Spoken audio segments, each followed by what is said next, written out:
I will begin with I'll begin with a word of prayer. Ahem. Ahem. Ahem. Ahem. Ahem. Ahem.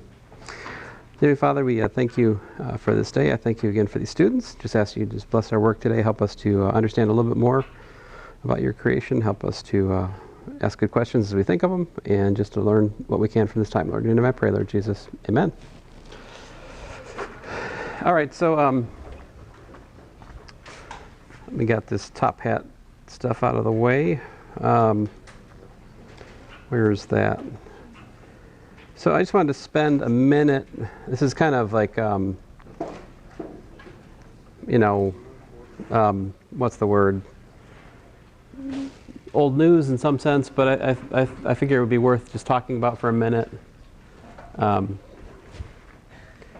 So actually, we could skip past this. We'll come back to this later.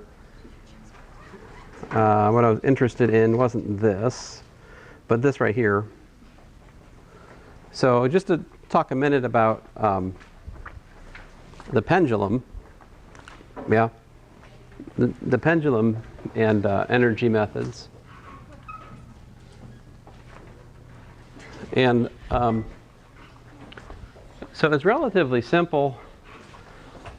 Although I don't think I've ever, I'm sorry about this stupid scanner. When I scan these notes, I'll put these stupid lines right through everything that's interesting.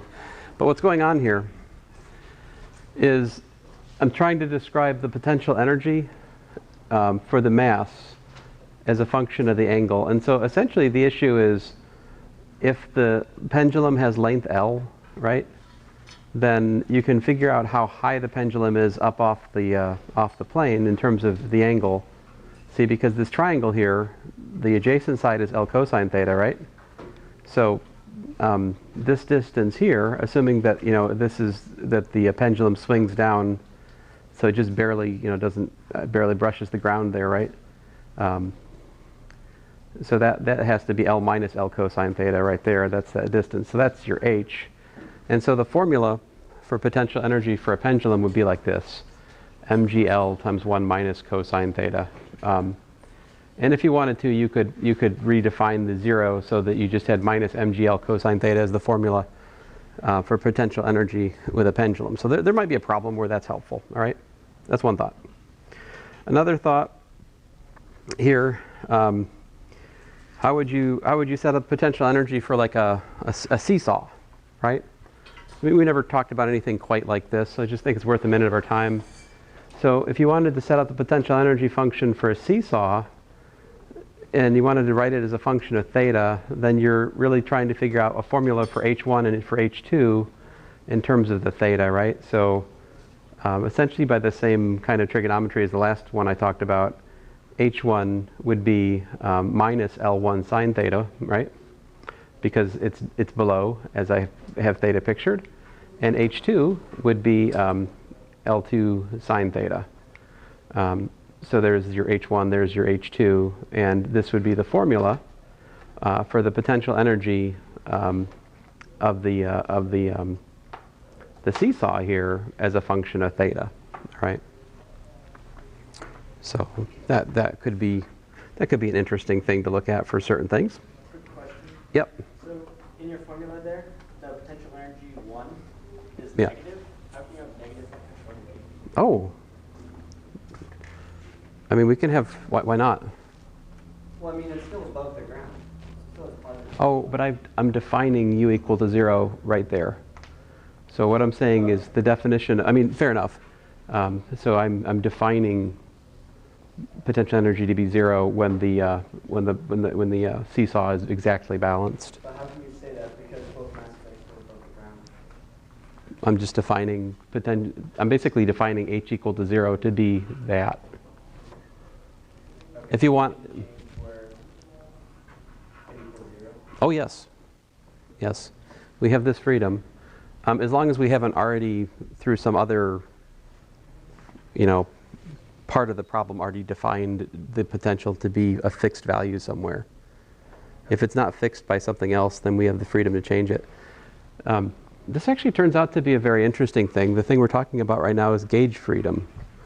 So for classical mechanics, like we're doing right now, gauge freedom amounts to just adding a constant. Everywhere you can add the potential energy, you can add plus a constant, right? But as you go on and study physics, you find out later that this gauge symmetry can be like an arbitrary group motion in physics. So like later gauge symmetry becomes like a matrix or something. You have a freedom to rotate your equations by a matrix. And ultimately studying that and understanding how that becomes like a local symmetry gave rise to what's called gauge theory. And that underlies the standard model, particle physics and so forth. So it seems like a kind of mundane question, right? This freedom to like shift the potential energy, but actually like the logical consequences of that turn out to be very interesting. Here's another one that's, pretty easy.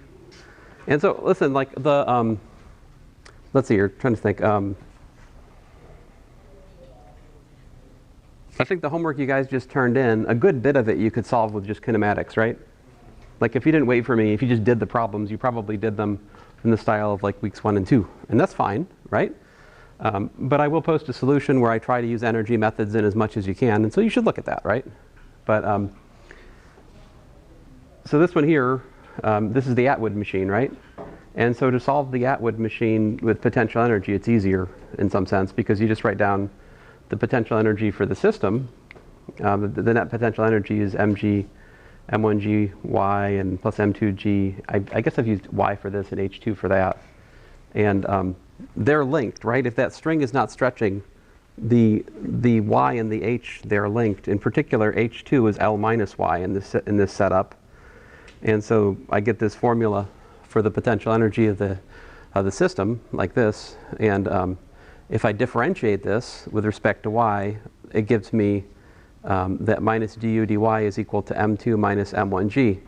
You should recognize this. That was the net force that we had on the system from before. But anyway, so just wanted to throw out some additional ideas about how to set up potential energy functions, because I think that what I've done in class so far has been kind of a little bit too inclined plane centric, like it's all I did was inclined planes in here for the most part. So my bad. Anyway, enough about that. That was the lecture 19 PDF, if you guys are wondering.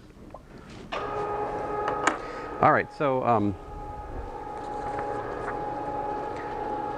let's see here. So I still have a few mission 4s to turn back. I'm going to well, I won't call names. I'll just hand them around. All right. So if you already got yours, then it's not yours. Okay. So let us continue on then with momentum. All right. And I will start us with an example. All right. And the example I'll start us with is, let's see here. I'm finding it. Here we go. Example 1.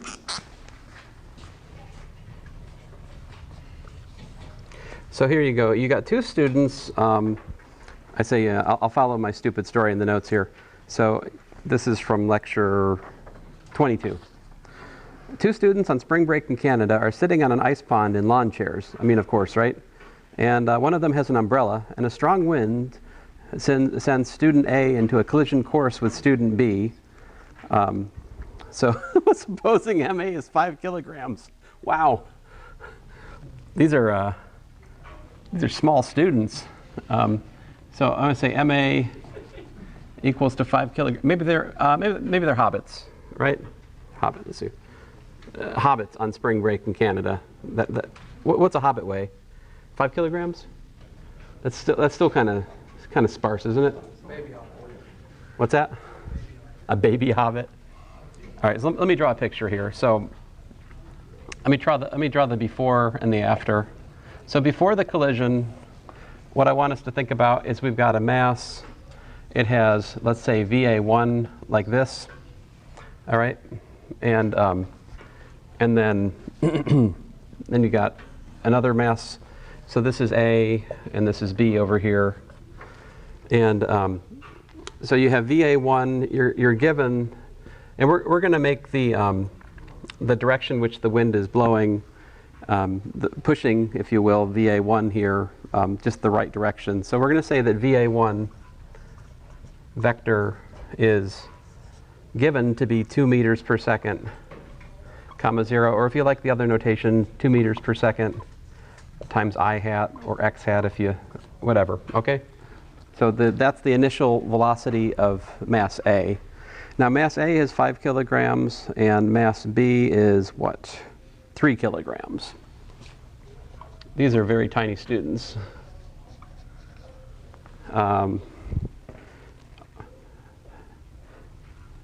We can make these poodles if you'd like. They're poodles, right? Poodles on an ice pond, and one has an umbrella and they have a collision. I mean, pick your favorite story. But so this one is at rest to start with, all right? So this is before. Bang. I mean collision, all right? After. So after, and let me just make sure that we're on the same page in terms of the coordinate systems being used here. I'll draw the, so like here's the coordinate system I'm thinking about. This is the Y. Oh man, come on. This is Y, you know, this is X. So VA1 is originally exactly in that direction, all right? And then afterwards what happens, so I'm drawing my coordinate system again just so we can compare, all right? So afterwards, after the collision, mass A goes flying up this way, all right? So here's VA2.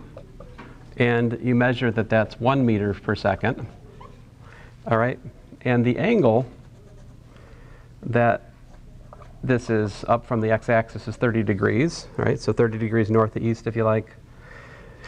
Now, B, on the other hand, down here, is, let's say, at angle, is moving down here in this path at angle beta, all right? And so the question then is, VB2 equals what? So what's the magnitude of the moment of the velocity for the second poodle if the first one goes flying off this way after they collide, right? Sorry, the size of the poodle seems to have changed from before and after. If you like, I can adjust my poodle pictures here. I'll fix it. There, it's better. Now the poodles look more realistic, right? So there you go. I mean, I'm not supposing the poodles change size in this collision. Should I like add ears or something? I don't really have very good. I think that if I do this, then what's going to happen is that they're going to become cats. That's pretty much what's going to happen, because that's pretty much what every animal I draw at this scale looks like. So I'll make them cats. Why not? And to make it interesting, this cat died. And should we let one of the cats live or not? No. Okay, they both died because they're fragile. All right. Okay, silliness aside, how do you solve this problem? What do? First of all, is energy conserved? Well, probably not. I mean, I don't know. So what should we do? I think we should probably try to conserve momentum, right? So conserve momentum in this collision, see what happens. So conserving momentum, what's that look like here? It looks like MA times VA1 equals to MA times VA2 plus MB times VB2. So momentum is a vector, and we have to treat it as such, all right? So what is VA2 as a vector anyway?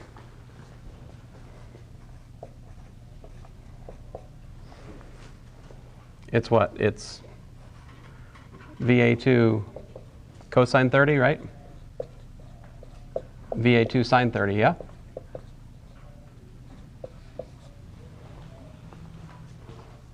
So we can figure that out. And what would VB2 be? I mean, I can actually put it in. It's what, 0.866 meters per second, something like that, and 0.5 meters per second. There you go. That's specifically what VA2 is. What's VB2? I guess we should figure, I mean, to be more specific, this is what? This is the initial momentum. This is the final momentum, right? All right, so we know this. We're given this, right? So let's go ahead and put numbers in. We've got, let's see here. What's MA? 5 kilograms. So I've got 5 kilograms times 2 meters per second, comma 0 is equal to, what is it equal to? Well, MA was what? 5 kilograms. So 5 kilograms times what? 0.866, roughly speaking, meters per second, comma 0.5 meters per second. All right? And then what? I had it zoomed out earlier. I'll fix it. No, it's still good. Ah, cool. Now, B, what's VB2?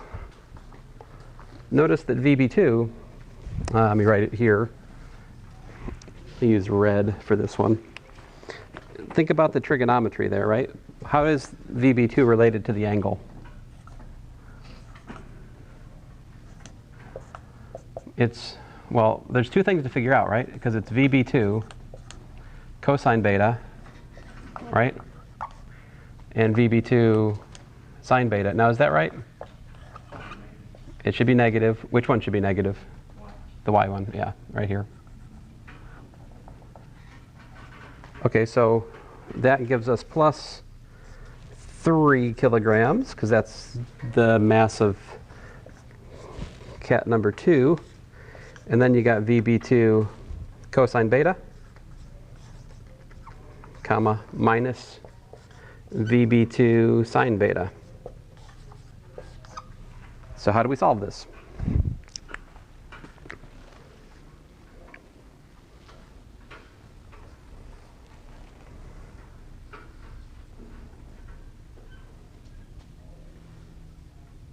I mean, of course, you guys, you don't have to put the B2 and the beta in here. You could have just as well, like if you look at my solution in the notes, I put VB2x for this, and I put VB2y for this, and just found the x and the y components like separately and worked from there. That's another way we could do this, you know. Anyway, let me go ahead and write down on the board the equations we have, which are, we've got 10 kilogram meters per second equals to, what is it equal to? 5 times 0.866. You could put a cosine 30 there to be more accurate, right? Kilogram meter per second. Plus what? Plus 3 kilograms times VB2 cosine beta. That's my x from the x component, right? From the y component, what do we got? We've got 0, right? Is equal to 5 kilograms times 0.5 meters per second. Plus what? Well, oh, minus rather. Minus 3 kilograms times VB2 sine beta. All right. So I think we can solve these. How should we do that? First of all, just divide the kilograms out. Stop writing kilograms, it's annoying.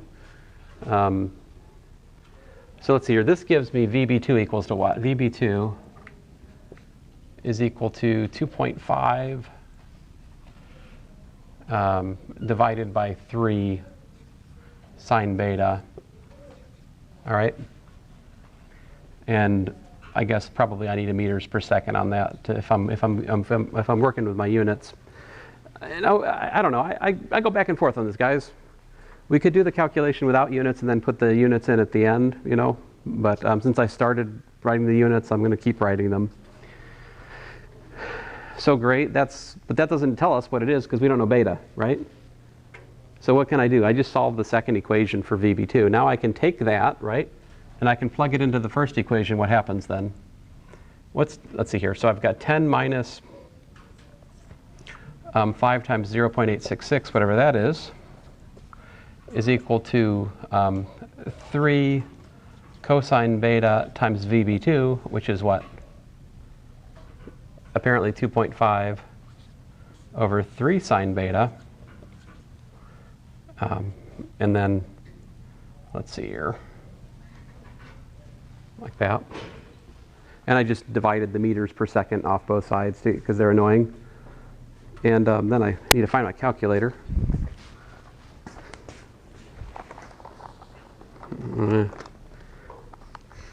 Okay. See here, 10 minus 5 times 0.866. All right, I'm feeling guilty for the 0.866. I'm going to do cosine 30. 10 minus 5 times cosine 30. That is what that is after all, right? Oh, that's 5.66 something or other. Oh, the 3's cancel, don't they? So I just need to divide by 2.5. I'm getting about 2.268 equals to cosine beta over sine beta. So what's this tell us? That tells me tangent beta is 1 over 2.268-ish, right? Which, to be more accurate, is 0.4409. So that makes beta equal to the inverse tangent of 0.4409, which is equal to what? 23.79. Thank you. Yes, 23.79. Okay, so that's half the problem. There's the angle with which the lower cat was deflected. All right. What's its speed then? What's the magnitude of the velocity for the second cat? Now you just take that and go back into our other formula, right? So then VB2 is equal to 2.5. That's supposed to be 2.5. 2.5 divided by 3 times the sine of 23.79 meters per second, right? So what is VB2 actually? VB2 is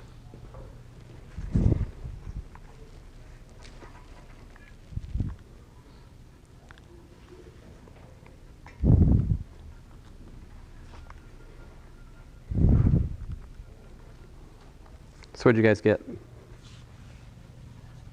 I got 2.066 meters per second, roughly speaking, from that.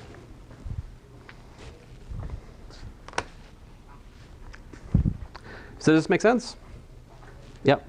Where's the 3% beta when you're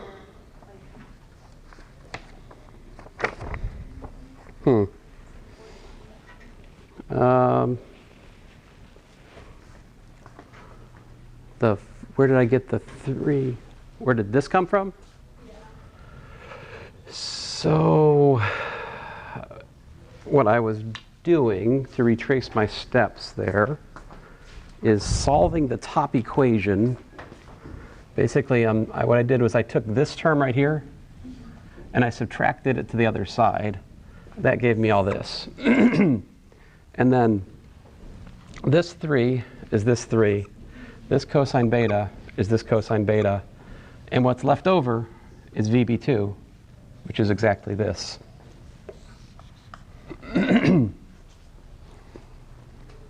So it's complicated, but the answer to the question is algebra. But algebra done in the weird, convoluted way that it comes to me as I'm doing things on the board. So I'm all the time in college algebra committing the cardinal offense of switching the left and the right-hand side of equations without mentioning it. I just willy-nilly put things on one side or the other, and I don't even say I did it. I just do it, you know? It's very controversial in a college algebra class, I tell you. Very controversial. Okay, so there's that. Now, I need to talk to you guys about one-dimensional motion. Because one-dimensional collisions are very special. And you have a whole, I think you have like a whole lab more or less on one-dimensional collisions. And so, you know, it warrants our attention. But in particular, one-dimensional elastic collisions are especially nice. All right, so let's talk about those. And I'm going to show you something I worked out today because it took me an hour and a half, and I'm not proud of the fact that it took me an hour and a half, but it did. So now I must show you. And it's like a standard result and stuff, but the way it's typically derived in books is they do something kind of sneaky, and they don't do the calculation directly. And I think I understand why now. And I think I understood why like 5 years ago, and I have lost those notes. So like the lecture I want to talk about, it says on page 6 I prove it, but then I'm like, wait a minute, where's page 6? There is no page 6. So, and then I thought, well, I'll just work it out. And I did, and here's what happened. But it's not bad. You don't like not take notes here. This is actually pretty simple. After the dust, after the fog cleared, what I'm showing you is very simple. It won't take long, actually, which is why I'm not proud of the fact it took me an hour and a half. So I want to talk about elastic collision in one dimension. All right. So we'll use the x-axis as if it's the dimension. All right. So here's a picture. You've got mass A. You've got mass B. All right. Their initial velocities, respectively, are VA1 and VB1. I'm not saying necessarily that they're actually going both to the right. I'm just declaring those as the positive direction for the velocity, right? So the collision could go any kind of different which ways. In principle, like VB1 could be going this way, and VA1 could be going that way, and they could hit like this. Or it could be that VB1 is going this way, but VA1 is going faster, and it catches up with it and hits it from behind. Like, all things are possible, okay? Just setting it up. So there's before, afterwards, there's a collision. I mean, there are limits to the abstractness. Like, you can't make one of them going to the left and one of them going to the right in such a way that they don't intersect. I mean, that wouldn't make sense, right? But there's a lot of different ways they could collide, is all I'm saying. So they collide. And I don't even mean to say that they're necessarily this one and this side. I mean, like, this is just a schematic picture for what happens. See, because whether or not I put A then B or B then A, the momentum equation's the same. All right? So if the collision is elastic, what that means is both momentum and kinetic energy are conserved. What does that look like for one dimension? It's pretty simple. So what you have is you have MA VA1 plus MB VB1 equals to MA VA2 plus MB VB2. So right here, what I've written so far, that's momentum conservation, right? Conserve momentum. All right. How about kinetic energy? What's that look like? Well, kinetic energy before is 1/2 MA VA1 squared plus 1/2 MB VB1 squared equals to 1/2 MA VA2 squared plus 1/2 MB VB2 squared. Now the algebra that I'm going to have to contend with is the same algebra that you'll have to contend with if you work an elastic collision in one dimension. All right? So like, this is what you're up against. It's a system of equations, right? And it's it's partly nonlinear, right? Like the second equation's nonlinear, isn't it? It's got squares in it. Those are annoying. So let me show you how I solved this. And when I say solved it, you'll see what I mean when I get done with it, because I'm going to do is derive a really useful and simple result. There's a really cool result that follows in this case. And so here's the algebra that we're going to do. Number one, I'm going to take the momentum, so that this is kinetic energy conservation, right? Kinetic energy, KE1 equals KE2, right? So this is the elastic condition only for elastic collision. All right? Only for elastic collisions is that the case. And here it is. So if you take, let me call this equation 1, let me call this equation 2, all right? So equation 1, I would point out that we can rewrite that as MA times VA1 minus VA2 is equal to MB times VB2 minus VB1. All right? And therefore, we can solve and we can get that VB2 minus VB1 divided by VA1 minus VA2 is equal to the quotient of MA over MB. I will call this equation 3. All right? So that's my opening move, is that. The next thing I'm going to do is a little bit more mundane. This 2 here, this half, if you don't mind. All right, watch this, guys. See this?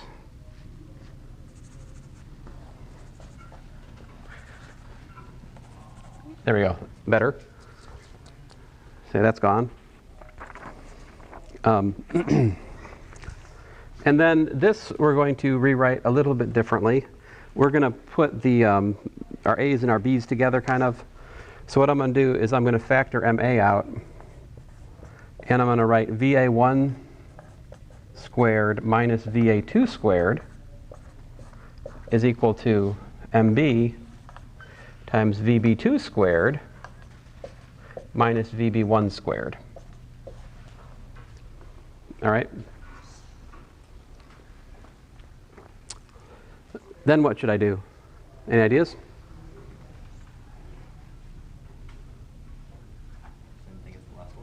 Same thing as the last one. That might be another way to do it. Hey, I like that. That is not the way I did it, but I will do it that way. Thank you. I think that's an improvement. So MA over MB is equal to, what is it equal to? Over here it's equal to VB2 squared minus VB1 squared divided by VA1 squared minus VA2 squared, right? Now, can you do anything more on this?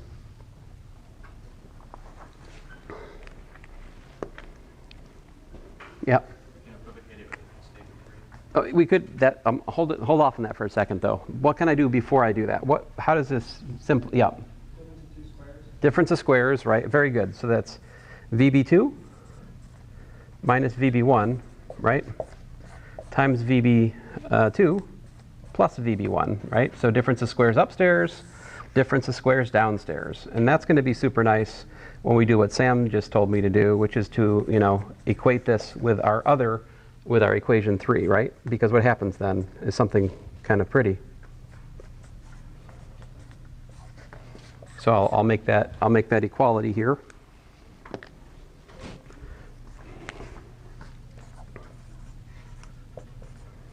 Some things cancel, I think, yeah?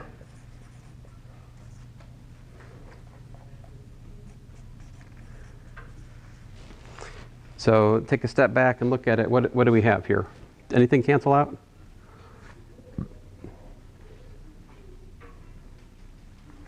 Oh, I think we have the same. Those cancel, right? What does this tell us? I'll make the cancellation in green. See it? This is that. This is that. That means that we have a 1 over here, right? And so what that tells me then is that VB2 plus VB1 over VA1 plus VA2 is equal to 1. But what does this mean? This means that VB2 plus VB1 is equal to VA1 plus VA2. Now, you may not be particularly excited about that, and that would be understandable. Let me rewrite it just a little bit more and put it in, give you an interpretation. So what this says is that VB1 minus VA1 is equal to minus, parentheses, VB2 minus VA2. This right here means something. Can you tell me what that means in words?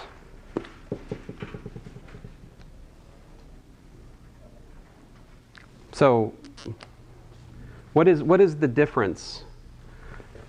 All right, so like suppose, I don't know, I'm going to pick somebody here. Sam is going 100 miles per hour on his e-bike, and he's mass B. And then, I don't know, who else should I pick on? Oh, Sam. Sam is going 30 miles per hour, and he's on his e-bike, he's mass 2. So what would VB1 minus VA1 be? The 100 minus the 30, right? That's 70 miles per hour. What is that? That's their relative velocity. That's how fast one is going with respect to the other, right? So what you're looking at here is the relative velocity before so then if Sam and wait a minute, Sam and Sam. Whoa, I'm sorry. I've chosen poorly. The contrast of Sam on Sam, it's not, oh man, it's not good. We're going to have to rename one of the Sams or something, I don't know. I was talking to a student about this earlier. I feel like the registrar should, like when somebody says, I want to, register for a class, they should check the names in the class already. And if one of those names is already there, you should be like, I'm sorry, but you'll have to register for the other section of physics. We already have a Sam. Now this is a problem, of course, because if you have 3 SAMs, that means you have to have 3 sections of physics, which may not be practical for a school of our size. But it's something you have to think about. So, sorry, I may have had too much time on my hands today. Minus the relative velocity. So this relative velocity before, this is the relative velocity after.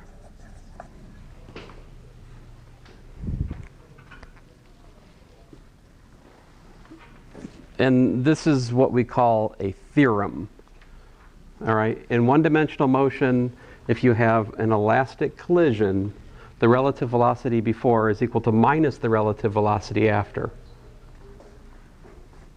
When you use this theorem, you're using all of this algebra, which means that not knowing about this theorem for a problem which is based on using it will make that problem as hard as all of this algebra.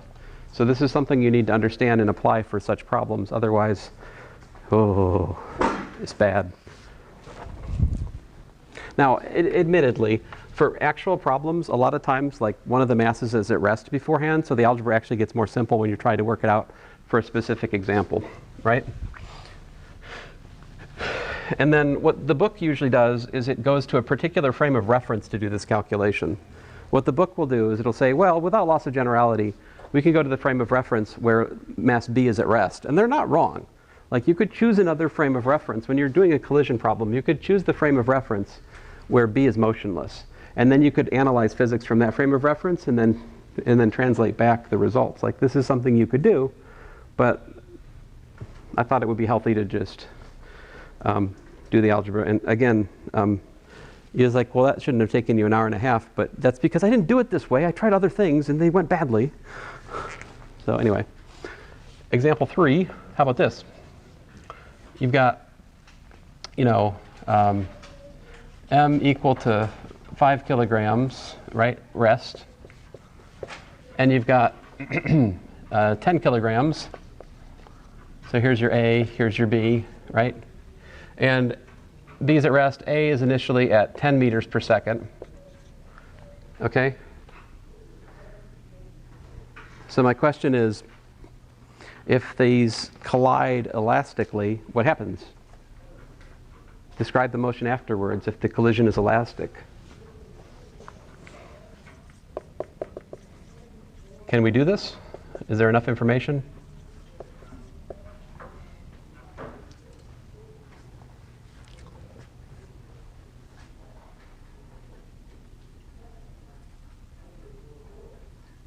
Maybe not. Maybe I need to tell you more, right? I think I might need to tell you more. I don't think that uniquely fixes the motion. Well, suppose I tell you that after the collision, A is at rest.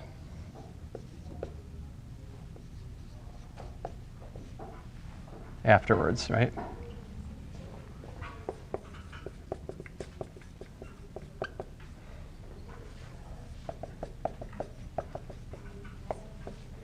So A is at rest, and then my question is, what's the velocity of B?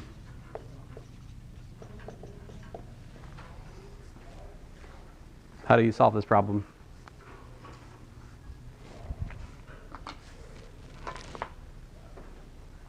Nobody?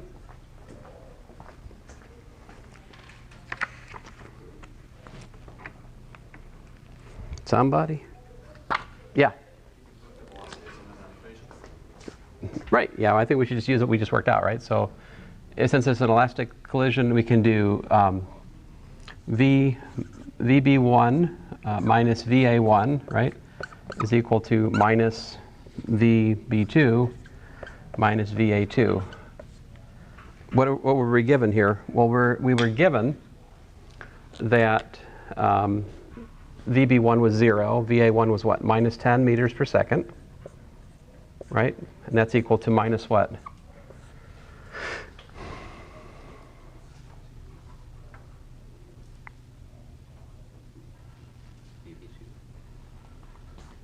What's that?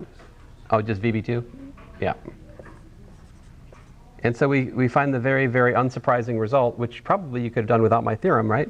Which is that VB2 is what? It's going at 10 meters per second. And if you just stop and think about it for a second, that's so obvious. Wait a minute. That seems wrong. Oh. What does this mean? The mass has to be equal. That's right. So what does this mean, though?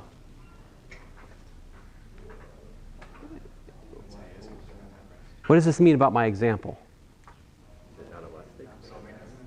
It's impossible, right?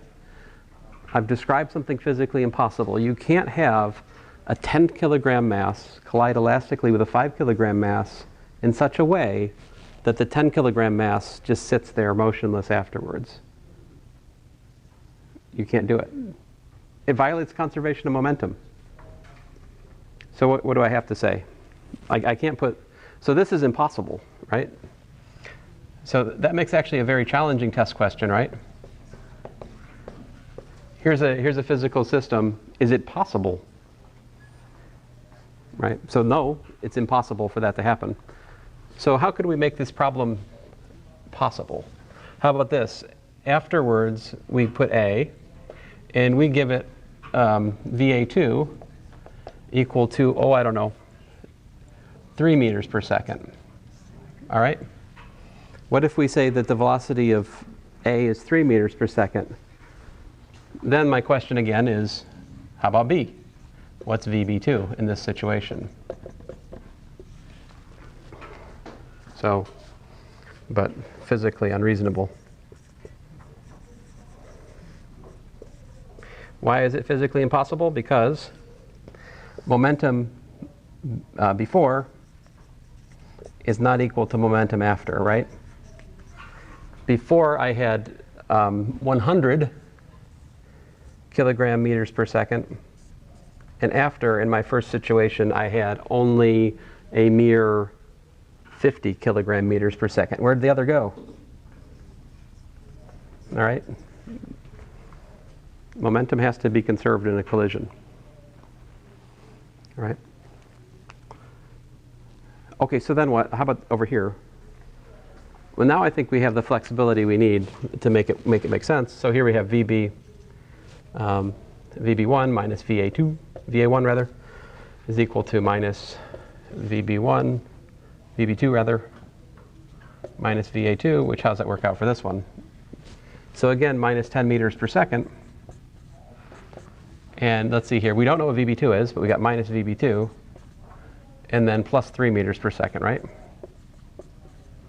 So apparently, what should VB2 be equal to?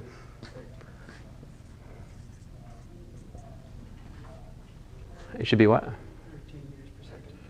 Is that right? Subtract 3 over, the negatives cancel each other out. So it leaves with 13. 13 meters per second. That still feels wrong to me.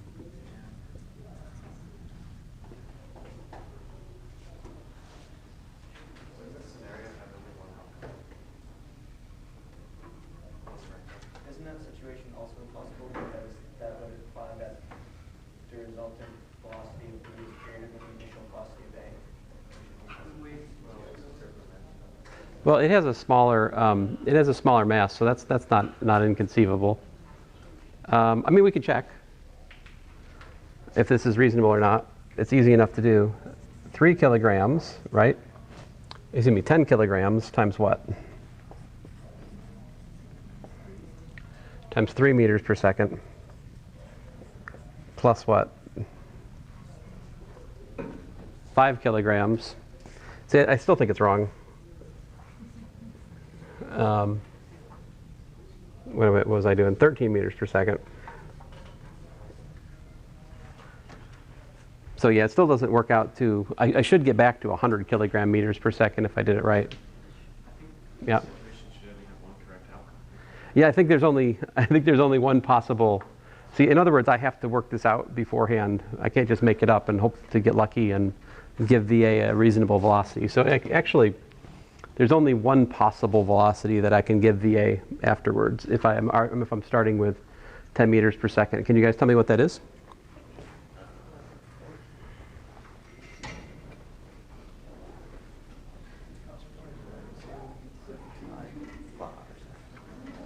Five? Well, I mean, obviously, if I make these masses equal, then it's easy, right? Yeah. That's like a Newton's cradle. You guys know Newton's cradle, the balls that hit, they're like a row of 5 balls, one hits the other. That's an example of like elastic collision, one after the other, equal mass. So there's like just a smooth transfer of momentum.